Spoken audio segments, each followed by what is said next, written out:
Praise the lord. మీ అందరికీ వందనములు తెలియజేస్తున్నాను. నేటి జీవవాక్యము. భూజనులందరి ఎదుట వారు నాకిష్టమైన పేరుగాను స్తోత్ర కారణముగాను ఘనతాస్పదముగాను ఉందురు.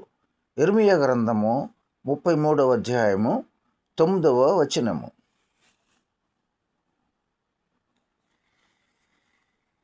And it shall be to me a name of joy, a praise and a honor before all the nations of the earth.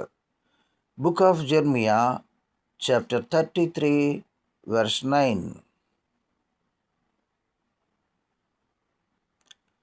वे पृथ्वी की उन जातियों की दृष्टि में मेरे लिए हर्षने वाले और स्तुति और शोभा का कारण हो जाएंगे. Book of Jeremiah, chapter 33, verse 9.